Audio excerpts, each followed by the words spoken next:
सब बच्चे ध्यान देंगे। प्रश्न नंबर 22 का गा हमसे कहता है, चित्र में यदि LM समांतर CB और LN समांतर CD हो तो सिद्ध कीजिए कि AM बटे BM और AN बटे DN है।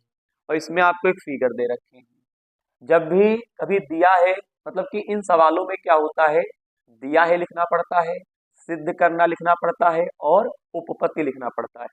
तो सिद्ध करना से पहले जो जो दिया होगा वो आपको दिया में लिखना होता है। जैसा कि मैं लिख पा रहा हूं, देखिएगा यहाँ पे लिखेंगे दिया है, इसमें दे रखे हैं LM समांतर CB और फिर हमसे कहता है, ध्यान से देखिएगा, LN समांतर यहाँ पे दे रखा है क्या, CD।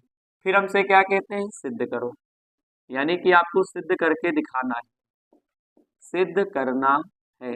क्या सिद्ध करना है, AM बटे BM बराबर यहाँ पे दे रखा है AN बटे DN। फिर आपको एक फिगर दे रखे हैं, देखिएगा कुछ इस प्रकार से आपको फिगर दे रखा है। बहुत ही बढ़िया क्वेश्चन है, इंपॉर्टेंट है, रिपीट हो सकता है।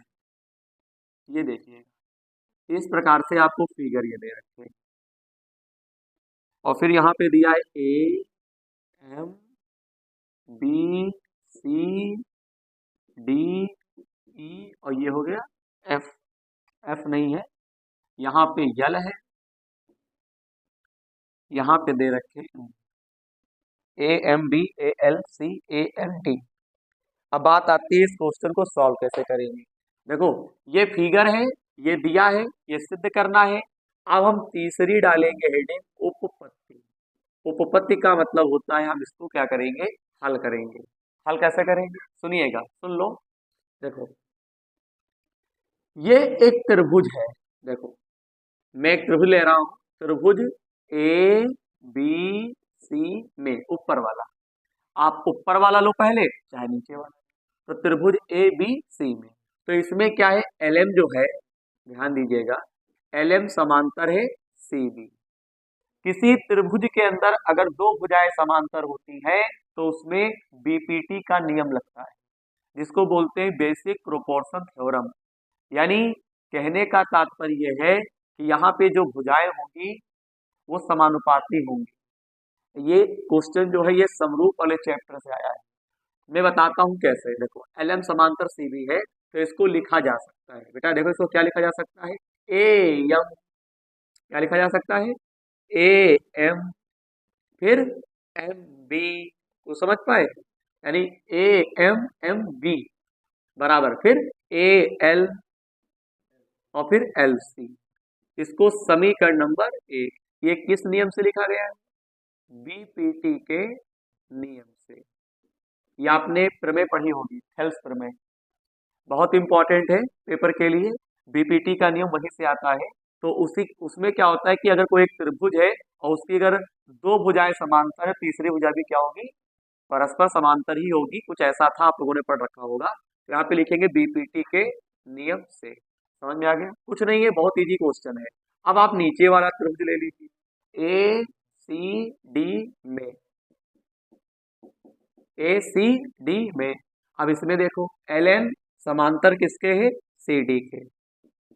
जब भी एक भुजा दूसरे भुजा के समांतर हो तो इसको लिखा जा सकता है कैसे। अब बताओ इसको क्या लिखोगे, AN, बोलो, फिर ND, फिर AL और LC। आएगा तो यही आएगा, कुछ बन के नहीं आएगा।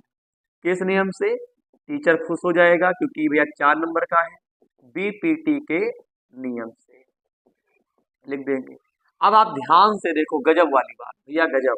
अब यहाँ पे क्या देखना है, देखो समीकरण 1 और 2 में AL बटे LC इधर है, AL बटे LC है, सेम सेम है। तो मैं यहाँ पे थ्योरी लिखूंगा, समीकरण 1 तथा 2 को क्या करने पर, बराबर करने पर। समीकरण 1 तथा 2 को बराबर करने पर यानी AL बटे LC हट जाएगा। तो मैं क्या लिख सकता हूँ, AM बटे MB और बराबर में क्या आ जाएगा, AN बटे ND। हम देख सकते हैं जो चीज हमको सिद्ध करना था वही आ गया।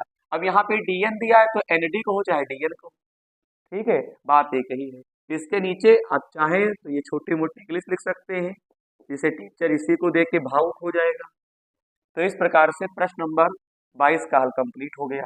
देखिएगा प्रश्न नंबर 22 का यहाँ पे घात दे रखा है, हमसे कहता है चित्र में नहीं, कहता है द्विघात बहुपद x square plus 7x plus 10 के शून्यक ज्ञात कीजिए और शून्यकों और गुणांकों के बीच के संबंध की सत्यता की जांच कीजिए। अब बात आती है कैसे करेंगे, तो मैंने लिखा है दिया गया द्विघात बहुपद। द्विघात बहुपद क्यों है, क्योंकि यहाँ पे चर की अधिकतम घात कितनी है, 2। अगर अधिकतम घात यहाँ पे 2 है, यानी सबसे बड़ी घात जितनी होगी वो उसी मेथड का वो क्या कहलाएगा, बहुपद कहलाएगा। अगर सबसे बड़ी पावर 3 होती वो त्रिघात बहुपद होगा, सबसे बड़ी पावर अगर 2 है तो ये द्विघात बहुपद है। और अगर द्विघात बहुपद है तो इसके शून्यक 2 आएंगे। अब शून्यक निकालते हैं पहले, तो इसका बेटा गुणनखंड करो। तो कैसे करते हैं, ऐसा पहाड़ा बताओ गुणा करने पर 10 आए और जोड़ने पर कितना आए, 7 आए। यही तो नहीं आए, यही तो नियम है। तो यहाँ पे क्या होता है बताओ, 5 प्लस का 2 और यहाँ पे x प्लस 10, फिर यहाँ पे लिखेंगे एक्स स्क्वायर, ये बनेगा 5x और प्लस का 2x प्लस का 10। आप कॉमन ले लीजिए, तो यहाँ पे x कॉमन है तो यहाँ बनेगा x प्लस 5, यहाँ पे 2 लिख देंगे, 2 के पहाड़ी में 10 कितनी बार में आएगा, 5 बार में आएगा। तो मैं कह सकता हूँ कि x प्लस 5 और ये हो गया x प्लस 2। तो इस प्रकार से हम लोग गुणनखंड कर चुके। अब यहाँ पे लिखेंगे अतः शून्यकों के लिए, क्या लिखेंगे, अतः शून्यकों के लिए। और जब आपको शून्यक निकालना पड़ेगा तो उसके लिए क्या करना होता है, ध्यान दो, x प्लस 5 और x प्लस 2 और इसके सामने 0 लिखना होता है। एक बार x प्लस 5 के बराबर में 0 ले लेंगे और एक बार x प्लस 2 के बराबर में ले लेंगे। 5 को उधर ले जाओगे तो माइनस और 2 को ले जाओगे तो माइनस। तो हम कह सकते हैं अर्थात द्विघात बहुपद के शून्यक क्रमशः क्या होंगे, देखो -5 तथा -2 होंगे। तो इस प्रकार से हमारे पास शून्यक आ गए। अब हमको बेटा क्या करनी है, इनकी जांच करनी है। क्या करनी है, जांच।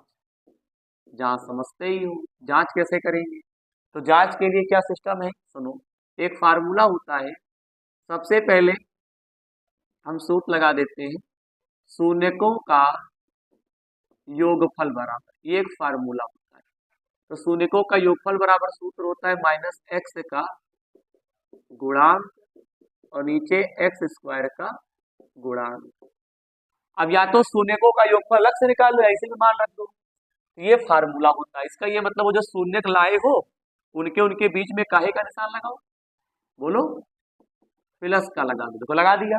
और इधर का मतलब है x का गुणांक, इसमें x गुणांक कितना है, माइनस का 7 नहीं है, प्लस का 7 है, माइनस तो लगा ही। एक्स स्क्वायर का गुणांक यहाँ कुछ नहीं है तो 1, माइनस का 5 माइनस का 2 कितना होता है, -7 बटे का 1 मानते नहीं तो -7 बराबर कितना आ गया, -7। दोनों पक्ष बराबर हो गए, ये सेटिस्फाइड हो गई कंडीशन। अब मैं क्या करूंगा, यहाँ पे लिखूंगा शून्यकों का गुणनफल। तो इसके लिए क्या बनाया गया सूत्र है, अचर पद और नीचे क्या होता है एक्स स्क्वायर का भैया गुणांक। तो अचर शून्यकों का गुणनफल जो आया है उसके गुणे में काहे का निशान, सॉरी, जो शून्य का है उनके बीच में गुणे का निशान। अब यहाँ अचर पद कौन है बताओ, 10 है, तो यहाँ पे आप 10 लिख दोगे। अचर पद का मतलब केवल संख्या, और एक्स स्क्वायर का गुणांक यहाँ कुछ नहीं है तो 1 मानेंगे। 5 दूनी कितना होता है 10, माइनस माइनस कट जाएगा, 10 बराबर 10। बस इस प्रकार से इतना ही आपको लगाना है। ये जांच हो गई, ये शून्यक हो गए, कंप्लीट हो गया। ठीक, देखिएगा प्रश्न नंबर 22 का यहाँ पे अंगा कहता है हमसे निम्नलिखित सारणी का माध्यक ज्ञात कीजिए। माध्यक निकालना आपको आना चाहिए। 3 टॉपिक होते हैं, एक माध्यक होता है, एक बहुलक होता है, एक माध्य होता है। अगर आप ये तीनों टॉपिक तैयार कर लेते हो तो पक्का है कि बोर्ड एग्जाम में 8 या 4 नंबर पक्के हैं, क्योंकि हर साल पूछा ही जाता है। तो यहाँ पे माध्यक पूछा था, 2 टेबल आपको दी थी, वर्ग अंतराल और बारंबारता दिया है। अगर माध्यक कहता है सवाल में तो आपको 3 टेबल बनानी है। अगर वर्ग अंतराल दिया है तो 3 टेबल बनानी होती है, याद रखिएगा, तभी आपका सवाल लग पाएगा। तो यहाँ पे देखिएगा, वर्ग अंतराल दिया था, बारंबारता दिया था। तो वर्ग अंतराल दिया है 0 से 10, 10 से 20, 20 से 30, 30 से 40, 40 से 50। ये पेपर में दिया था। तीसरी हमको बनाना पड़ेगा संचयी बारंबारता, जिसको बोलते हैं शॉर्टकट में सीएफ। अब बात आती है कि संचयी बारंबारता के जो अंक है उनको फिल कैसे करोगे। तो बेटा यहाँ 2 है तो 2 लिख दो, फिर इसके नीचे जितना होता है वो इसमें जोड़ दो, तो कितना हो गया 6, तो यहाँ पे 6 आ गया। फिर उसके नीचे जितना होता है वो उसमें जोड़ दो, तो कितना आ गया 13। उसके ठीक नीचे जितना होता है जोड़ दो तो 16 हो गया। उसके ठीक नीचे जितना होता है जोड़ दो तो 18 हो गया। उसके बाद बेटा इस पूरे को जोड़ लो, तो जितना लास्ट में आता है नीचे वही यहाँ पर भी आएगा। तो अगर 18 आया है तो डायरेक्ट तुम 18 लिख भी सकते हो, वरना लिखने के बाद एक बार चेक कर लो कि हाँ वास्तव में सही है, तो जोड़ने पर 18 ही आया। इसके बाद क्या करते हैं, n/2 करते हैं, यानी आधा करते हैं। हर क्वेश्चन में जब भी माध्यक कहेगा तो 18 ऊपर हो गया, नीचे 2 हो गया। 2 1 कम 2, 2 9 18। यहाँ पे n/2 का मान कितना आ गया 9। अब यहाँ पे जो 9 आता है उसको देखो, जो CF निकाले हो वो किसके बीच में आता है, तो आप कह सकते हो कि 13 के बीच में आएगा। हालांकि आएगा 16 के बीच में भी, लेकिन कम वाली संख्या लेते हैं। मेरी बात समझ में आ रही है? 6 में तो आएगा ही नहीं, 18 में भी आएगा, लेकिन छोटे से छोटा। तो बताओ छोटे से छोटा कौन सा होगा 13। तो जिसके बीच में आएगा उसके ऊपर वाले को CF मानते हैं, उसके ठीक सामने वाले को F मानते हैं, उसके ठीक सामने वाले को L मानते हैं। तो L बराबर कितना लिख लेंगे, पहली बात तो CF बराबर कितना 6, F बराबर 7, L बराबर 20। बेटा ये इसलिए लिखा जाता है क्योंकि इनकी सूत्रों में आवश्यकता पड़ेगी। H बराबर क्या होता है, H कहाँ से, जितने का डिफरेंस हो वही H का मान हो जाता है। माध्यक का सूत्र होता है, माध्यक को इंग्लिश में बोलते हैं मीडियन। माध्यक बराबर सूत्र होता है L प्लस ब्रैकेट में n/2 माइनस CF गुणे H/F।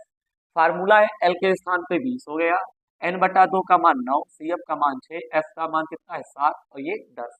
9 में से 6 जाएगा 3 और गुणे में 10 और नीचे 7। 3 धाम आपका 30 और नीचे 7।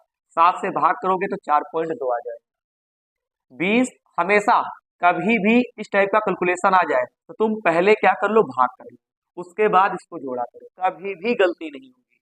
4.2 जोड़ दोगे तो 24.2, यही आपका आंसर हो जाएगा। तुरंत करिए।